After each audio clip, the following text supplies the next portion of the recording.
पंजाब के एक छोटे से गांव से निकलकर पूरी दुनिया के म्यूजिक चार्ट्स पर राज करने वाला एक लड़का, जिसके लिखे गानों की धुनें हर युवा की जुबान पर थी। उसे सिर्फ एक सिंगर नहीं बल्कि एक लेजेंड माना गया। बट साल 2022 के मई में शाम करीब 5:30 बजे रास्ते में एक गाड़ी में सवार होकर आई गैंगस्टर लॉरेंस बिश्नोई की गैंग ने चारों ओर से खींच कर भून डाला।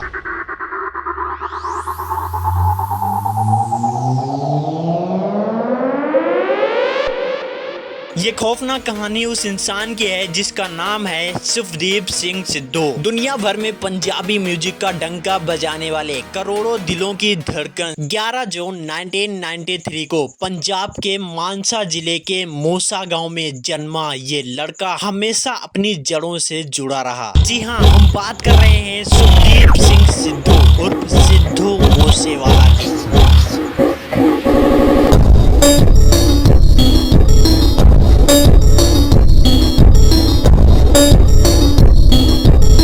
सिद्धू मूसेवाला।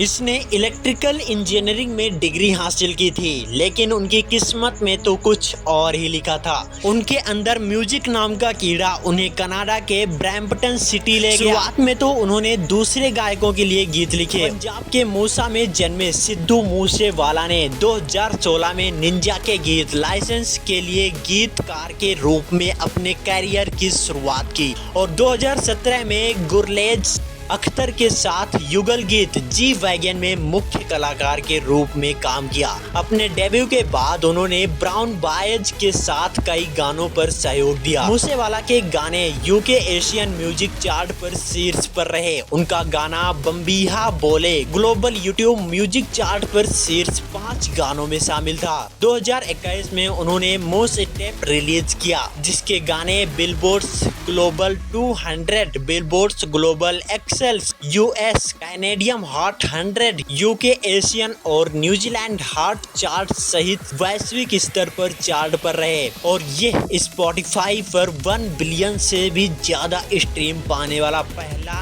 इंडियन एल्बम बन गया, जिसके बोल उन्होंने ही लिखे थे। लेकिन उनकी जिंदगी का रुख तब बदला जब उन्होंने खुद ही गाना शुरू किया। साल 2017 में उनका ट्रैक जी वैगन आया, लेकिन असली धमाका हुआ सो हाई से। इस गाने ने उन्हें रातों रात स्टार बना दिया। इसके बाद उन्होंने कभी पीछे मुड़कर नहीं देखा। सिद्धू मूसेवाला ने PBX1 और मूस स्टेप्स जैसे एल्बम दिए जो ग्लोबल पार्ट पर छा गए। उनका गाना 295 बिलबोर्ड्स तक पहुंच गया। साल 2020 में मूसेवाला को द गार्जियन द्वारा 50 उभरते कलाकारों में शामिल किया गया था। मूसेवाला वायरलेस फेस्टिवल में प्रदर्शन करने वाले पहले इंडियन गायक भी बने थे।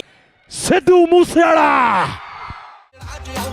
भाई हुण 2021 के अंत में उन्होंने पंजाब की राजनीति में कदम रखा और कांग्रेस पार्टी ज्वाइन कर ली। राजनीति में आने के बाद उन्हें ठीक ठाक सरकारी सिक्योरिटी भी दे दी गई। मानसा सीट से चुनाव लड़ने के दौरान उन्हें भारी जन समर्थन मिला, लेकिन वो चुनाव नहीं जीत सके, जिसके बाद उनके ऊपर से सरकारी नजरिया थोड़ा कम हो गया और सिक्योरिटी गार्ड की संख्या थोड़ी कम कर दी गई। लेकिन इस फैसले के बाद वो कई राजनीतिक और सामाजिक विवादों में भी घिर गए। उनके गानों और बयानों पर सवाल उठने लगे, जिसने उन्हें कई विरोधियों के निशाने पर ला दिया।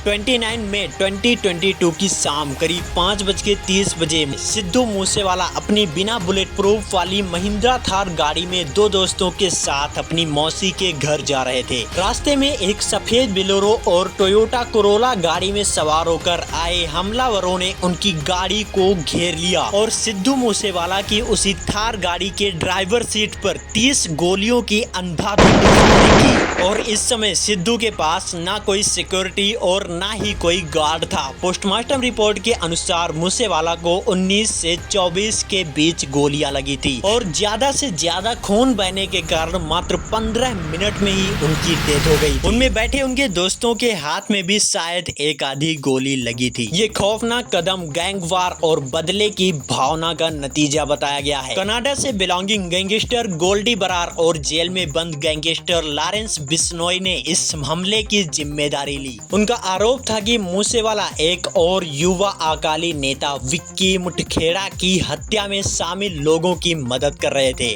और ये बात लॉरेंस बिश्नोई को बर्दाश्त नहीं थी। इसके बावजूद और भी कई मामले थे जिसकी वजह से सिद्धू मूसेवाले की जान लेनी पड़ी।